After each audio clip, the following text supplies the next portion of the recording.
il est écrit, quand je dirai au méchant, tu mourras assurément, et que tu ne l'auras pas averti, et que tu ne lui auras pas parlé pour avertir le méchant de son mauvais chemin, afin de sauver sa vie, ce méchant-là mourra de son iniquité, mais je te redemanderai son sang de ta main. Alors tout d'abord, j'aimerais rendre gloire hommage à Yahweh, Bahashem, Yahavusha, Bahashem, Ruach Kodash. Yahweh qui est le nom du Père Tout-Puissant. Bahashem qui veut dire au nom, Yahavusha qui est le Fils, Bahashem, Ruach Kodash qui est le Saint-Esprit. Shalom aux élus du bonheur et respect aux apôtres et aux ennemis de Great Millstone, car c'est eux qui nous ont appris cette vérité. Et salutations aux croyants et aux croyantes. Ici frère Amos de Montréal et à vous seulement, je dis Shalom. Shalom Yasharala. En fait, cette leçon-là, c'est une leçon qui m'est venue à l'esprit de faire à cause que je vais vous avouer que j'ai peur. J'ai vraiment peur de Yahbashim Yahushai. Comme vous voyez, quand il parle à ses prophètes, c'est ceux qui Yahbashim Yahushai aime. Et il nous dit, si on vous avertit pas, vous, en voulant dire vous, les deux tiers, les ignorants, les autres peuples, de l'ampleur, de la gravité de vos péchés que vous faites, vous allez devoir payer pour ça et qu'il s'apprête à vous faire subir le courroux de sa colère et puis qu'on ne vous avertit pas, eh bien votre sang va nous être demandé dans nos mains. Alors même le prophète qui fait les prophétise, qui dit, qui explique aux gens les paroles divines de la Bible doit faire attention. C'est pour ça que les apôtres nous disent tout le temps, les doctrines que tu fais, assure-toi de dire les bonnes doctrines. Prends pas la Bible à ta propre interprétation. Choisis bien tes mots. Sois sûr que tu édifies bien les brebis, que tu utilises les bons termes. Il faut faire attention à ce que tu dis quand tu représentes Yahbashim Yahushai, car le sang, votre sang va être redemandé de nos mains. C'est pour ça qu'on trouve toujours qu'on fait jamais assez pour Yahbashim Yahushai. Après 2-3 jours, tu n'as pas fait une vidéo, tu te sens mal. Quand tu ne vas pas prophétiser dans les rues, tu te sens mal car tu as une conscience. Le début de l'intelligence, c'est d'avoir peur de Yahbashim Yahushai. Donc, nous sommes dotés de l'intelligence comme nous avons constamment peur de Yahbashim Yahushai. C'est pour ça qu'on surveille nos travaux, on surveille qu'est-ce qu'on dit, on surveille notre agissement. Car c'est le début de l'intelligence. C'est comme ça que tu prouves que tu es intelligent. Et comme que j'ai lu au début à Ézéchiel 3:18, il est bien écrit, quand je dirai au méchant, tu mourras, car le méchant va mourir très bientôt. Assurément, le méchant va mourir. Il y a la famine qui s'en vient, qui est à la porte. Il y a la 3e guerre mondiale. Il y a la marque de la bête. Il y a les animaux sauvages. Alors, il y a Yahbashim Yahushai a plein de façons de faire périr l'impie. Et si on ne dit pas à ce méchant ou de l'avertir qu'il va mourir, alors il va nous redemander le sang. Il va nous redemander son sang de notre main. Alors, si vous voyez, si nous, qui a peur de Yahbashim Yahushai, qui exécute ses volontés, on tremble en faisant ces leçons-là. À chaque fois, on s'assure qu'on fait une bonne job. Parce que sinon, Yahbashim Yahushai risque de se fâcher. Il peut se fâcher n'importe quand et puis décider de nous enlever notre salut, de nous enlever l'Esprit Saint, de retourner dans le monde. On a peur de tout ça. C'est pour ça continuellement, on vous avertit, on vous édifie, on vous dit, le jugement s'apprête, retournez à Yahbashim Yahushai, repentez continuellement, et jusqu'à ce que Yahbashim Yahushai vienne nous enlever, vienne amener la famine des mots, on va continuer à le faire, car on a peur de Yahbashim Yahushai, qui prouve qu'on est intelligent. À 1 Pierre 4:18, il est bien écrit, et si l'homme droit est à peine sauvé, l'homme droit qui représente les optimistes élus, ceux qui craignent Yahbashim Yahushai, où paraîtront l'impie et le pécheur? Alors l'homme droit va être sauvé, à peine sauvé, à la dernière son de la trompette, à la dernière minute. Il va nous télétransporter dans les chariots. Ceux qui vont avoir persévéré jusqu'à la fin, ceux qui vont pas avoir pris la marque de la bête, ceux qui vont pas avoir succombé aux exigences du diable et qui sont l'homme rouge. Il va être sauvé. Alors imaginez-vous qui ne veulent pas repentir, vous qui you live in your best life, vous aimez faire le péché. C'est quoi le péché? La transgression de la loi.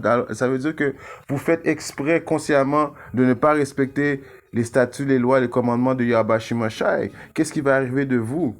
Alors, dans cette leçon-là, on va voir que Yahweh Shimashai est, est un Dieu qui ne niaise pas, et un Dieu à prendre au sérieux. Il est terrible, très terrible.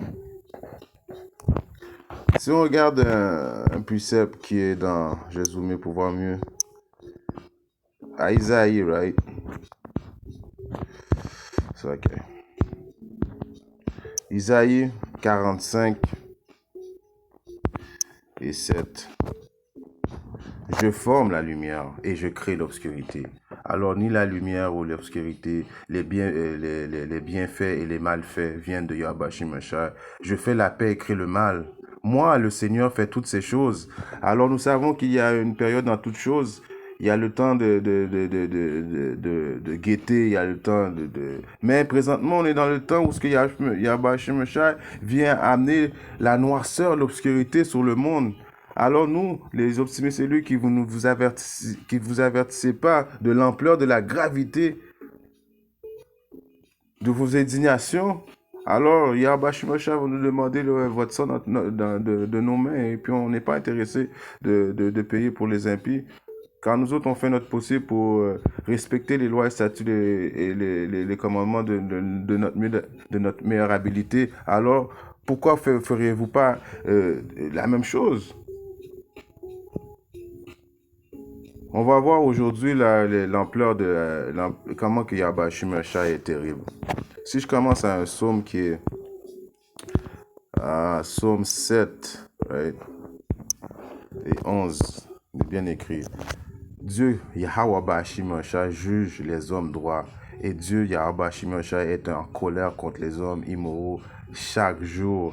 Alors, chaque jour, Yahweh Shimashai est en colère contre les hommes immoraux. Chaque jour, il y a un précepte qui dit il a la vengeance dans son cœur depuis longtemps. Alors, chaque jour, vu qu'il a décrété une heure précise, quand il va envoyer son fils unique qui est Yahushua venir justement juger l'impie.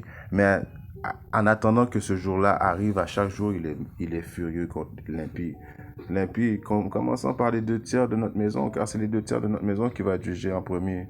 Et il y a beaucoup que ça va être ceux qui savent qu'ils sont des Israélites qui vont devoir payer en premier, parce que vous savez, vous avez conscience, vous savez que les prophètes prophétisent, mais vous savez, vous êtes des Israélites, mais vous en foutez de Yahweh Shimashai. Alors vous allez être jugé en premier, à tous les jours.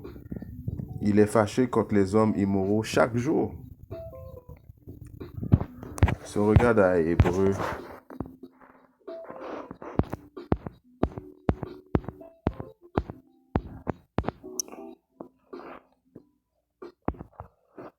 c'est verset 31, right?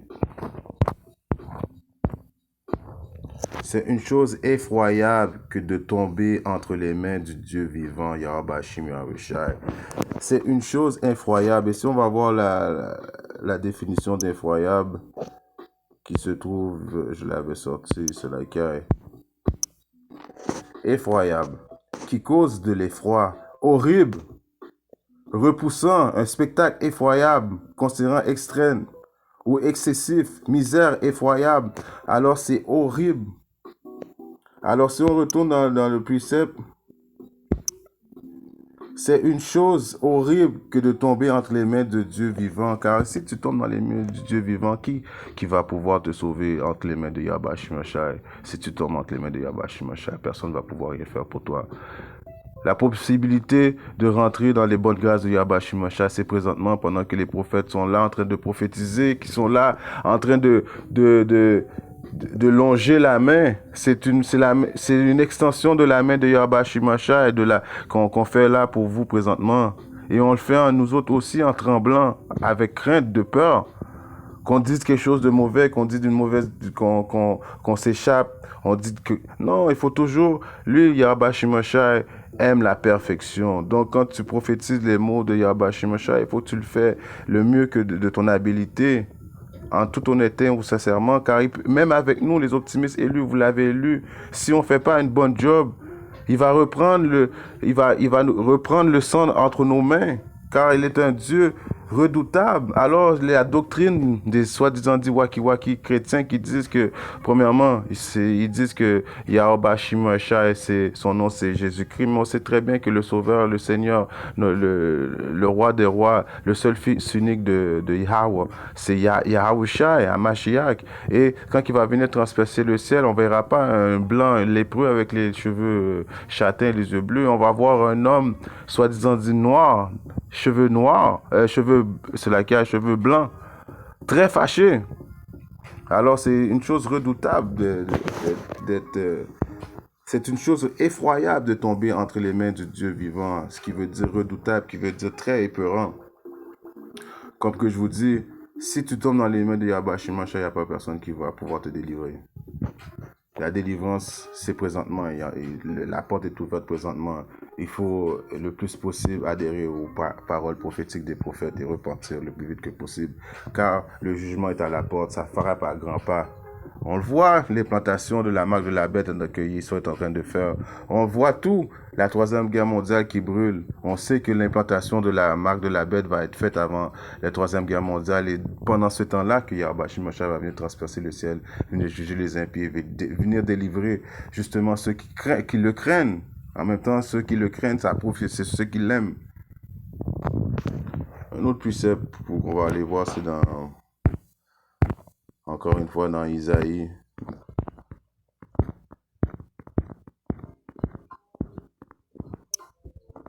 Alright, on va regarder Isaïe 42 et 14. Right. Je me suis tu. Alors, il n'a pas parlé depuis longtemps. Alors, c'est pour cette raison, à cause que Yahweh Shimashai s'est fait shadow. Il a reculé en arrière pour justement évaluer toutes les abominations que les humains font sur la terre. Il s'est tué. Alors, c'est pour cette raison-là que ce diable et qu'Issou pense que Yahweh Shimashai nous a abandonnés. C'est pour cette raison-là qu'il blasphème Yahweh Shimashai en disant que Yahweh Shimashai s'en fout de nous. C'est pour ça qu'il pense qu'il est maintenant à remplacer Yahweh Shimashai à cause que Yahweh Shimashai s'est tué, c'est ghost.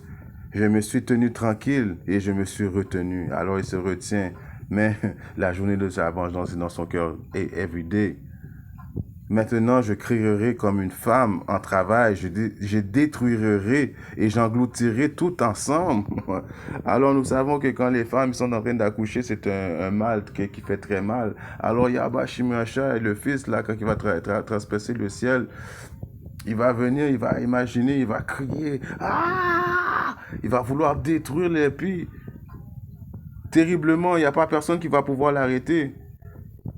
Seuls ceux qui vont avoir reçu la marque d'exemption va pouvoir, et puis comme que j'ai lu au début, de peine et misère s'échapper. À part tout ça, tout le monde va subir justement la colère de Yahweh Shimashai.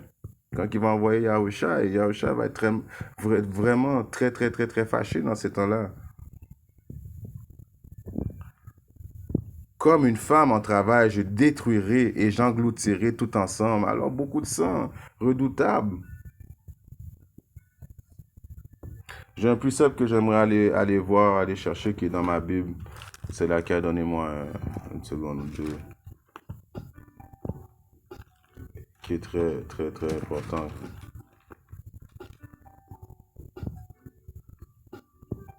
Qui est dans le livre de Néhémie, right? 1 et 5. Néhémie 1 et 5, c'est laquelle, j'ai mal prononcé. C'est écrit. Ah Seigneur, Dieu, Yahweh Shimashai du ciel, Dieu grand et redoutable.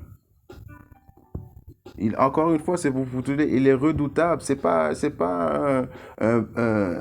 un pouvoir qui, oui, il est bon, oui, on connaît toutes les bontés qu'il va nous donner à ceux qui vont avoir persévéré jusqu'à la fin, des gracieusetés indéfinies, la vie éternelle, tout, il va tout nous donner pour ceux qui vont avoir persévéré jusqu'à la fin. Il va nous démontrer sa bonté. Mais avant d'amener cette bonté, il va amener la destruction. Alors, c'est un Dieu redoutable quand il s'agit à la destruction. À Noé, dans les périodes de temps de Noé, il était arrivé, il a détruit l'humanité au complet, il restait juste 8 personnes. Alors, en plus, ce temps où ce qu'on va vivre présentement, ça va être un temps encore pire que le temps de Noé. Alors, comme qu'il est écrit à Néhémie 5:1, Ah Seigneur Dieu du ciel, Dieu grand et redoutable. Je précise le redoutable parce qu'il faut redouter la colère de Yahweh Shai. Un autre précepte que j'avais pensé qui était intéressant, c'est dans le livre de Siracide. Si on regarde Siracide, verset 43, qui est dans ma Bible encore une fois, c'est laquelle? Siracide 43 et 29, right? Il a écrit, Le Seigneur, encore une fois, est redoutable et infiniment grand et son pouvoir est stupéfiant. C'est les choses stupéfiantes qu'il va faire très bientôt. C'est des choses redoutables, épeurantes, effroyables. Il faut se rappeler que si on regarde aussi un précepte là, du passé, parce que les choses du passé ils ont été faites et écrites pour qu'on apprenne de cela, je paraphrase un verset, mais c'est très important de voir comment Yahweh Shai était redoutable dans le passé, et puis à vous dire que présentement, dans le temps où ce qu'on vit, ça va être encore pire. À Genèse 19, à Genèse 19, et je commence à 24, right? Alors, alors le Seigneur Alors le Seigneur fit pleuvoir du ciel sur Sodome et sur Gomorrhe du souffle de feu de la part du Seigneur. Et il renversa ces villes et la plaine et tous les habitants des villes et ceux qui poussaient sur le sol. Alors Yahweh Shimesha a déjà détruit 2 villes, Sodome et Gomorrhe, avec le feu. Boum, détruit 2 villes. Alors, qui est le nouveau Sodome et Gomorrhe? C'est les Amériques. Pourquoi c'est Sodome? À cause qu'ils promotent l'homosexualité, right? C'est la ville où ce qui promote l'homosexualité. Alors, s'il a fait ça à 2 villes dans le passé, imaginez-vous qu'est-ce qu'il va faire très bientôt.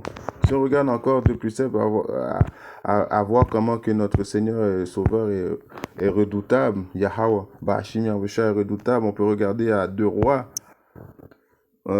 2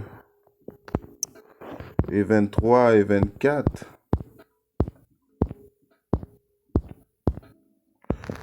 Et de là, il monta à Bethel, et comme il montait par le chemin des petits-enfants, sortirent de la ville et se moquaient de lui, et lui disaient, monte-toi, tête chauve, monte-toi, tête chauve. Alors, ça c'est le prophète Élisée, qui en sortant, qui était à Bethel et qui montait par le chemin des petits-enfants sortir de la ville et se moquait de lui en disant, oh, t'es une tête chauve, t'es une tête chauve. Il se retourna et le regarda et les maudit au nom du Seigneur, et 2 ours sortirent de la forêt et déchirèrent 42 de ses enfants. Alors vous voyez que Yahweh Shimesha n'est pas un pouvoir qui respecte la personne, enfant, bébé grand, adulte, femme, homme. Non, Yahweh Shimesha est redoutable, effroyable. Et, Élisée qui les a maudits, et puis les autres sont devenus manger les enfants d'Assit, et puis ça n'a pas changé rien pour Yahweh Shimesha. Yahweh Shimesha, comme que je vous dis, n'est pas un pouvoir qui respecte la personne en particulier. N'oubliez pas aussi l'histoire qui s'est passée, je vais sortir à Exode 13 et verset 15. Il arriva lorsque Pharaon s'obstinait à ne pas nous laisser aller. Alors, Pharaon qui s'obstinait à ne pas nous laisser aller, c'est la même histoire qui s'arrive présentement. Les pharaons modernes, c'est qui? C'est les États-Unis. Ils refusent de laisser partir les Israélites. Ils oppressent les Israélites continuellement. Alors, ils ne veulent pas nous laisser partir, right? Et il arriva lorsque Pharaon s'obstinait à ne pas nous laisser aller, que le Seigneur tua tous les premiers-nés dans le pays d'Égypte, depuis le premier-né de l'homme jusqu'au premier-né du bétail. C'est pourquoi je sacrifie au Seigneur tout mâle qui ouvre l'utérus, mais tout premier-né de mes enfants, je rachète. Alors Yahweh Shimesha a tué tous les premiers-nés Just like that.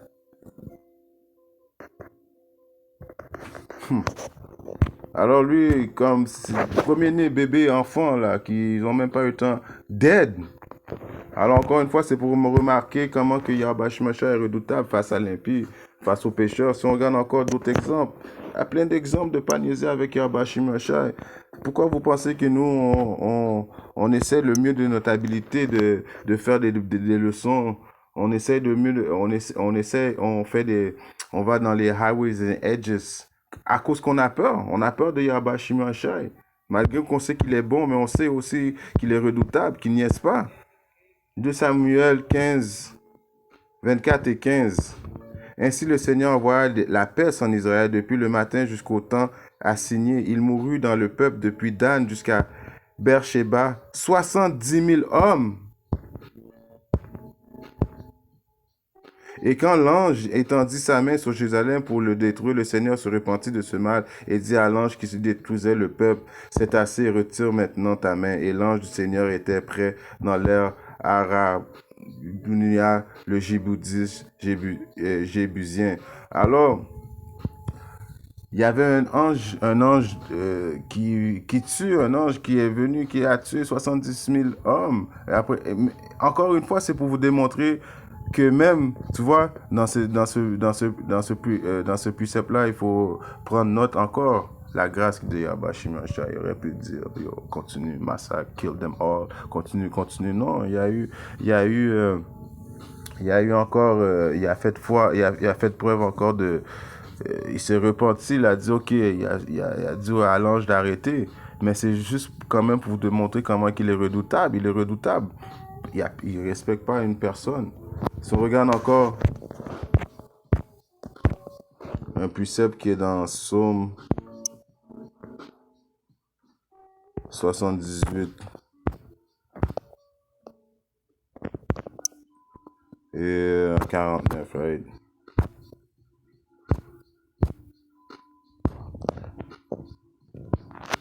Il jeta sur eux la férocité de sa colère, le courroux et l'indignation et l'iniquité en envoyant des anges de malheur parmi eux. Il fraya un chemin à sa colère et n'épargne pas leur âme de la mort, mais il livra leur vie à la pestilence. Et frappa toutes les premiers-nés en Égypte, la majorité de leurs figures dans le tabernacle de Ham. Mais il fit partir son propre peuple comme des moutons et le guida dans le désert comme un troupeau. Alors encore une fois, vous envoyez il envoie des anges continuellement pour faire des massacres continuellement.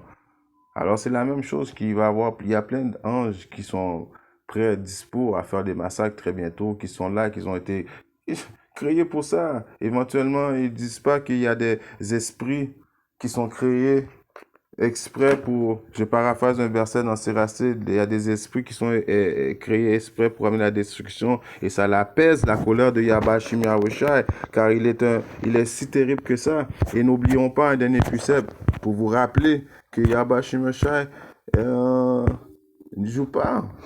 C'est dans Job.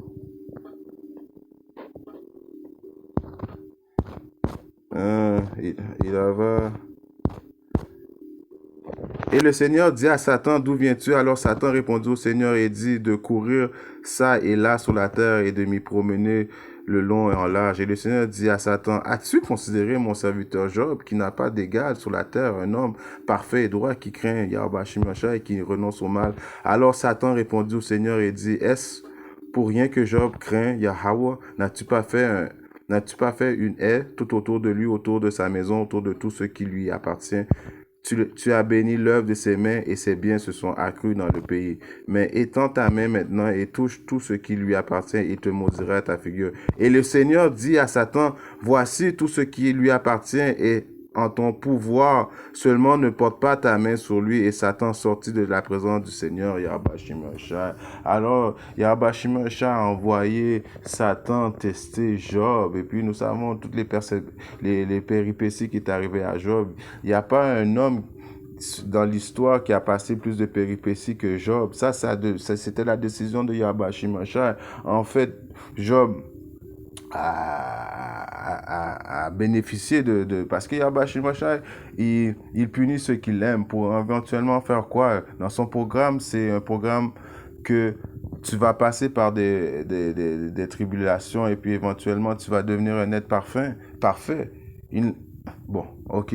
Yahweh n'a-t-il pas épargné Yahushai, alors son propre fils, Yahushua, il a demandé le sang de lui. Alors éventuellement, qui sommes-nous pour ne pas passer par la même tribulation que Yahushua? Et Job a passé par là. Il a même envoyé Satan. Alors c'est un message pour vous dire que oui, Yahweh Shimi Yahushua est un Dieu, un pouvoir terrifiant. Il faut en avoir peur. Et si tu n'as pas peur de Yahweh Shimi Yahushua, ça veut dire que tu n'es pas intelligent et puis que tu n'as pas l'Esprit Saint avec toi. En espérant que ces deux trois mots d'exhortation a édifié un frère ou une sœur quelque part dans le monde. Si Yahweh Shimi Yahushua le veut, je reviendrai très bientôt avec notre leçon. Shalom, Kwame Shalom, Enabad,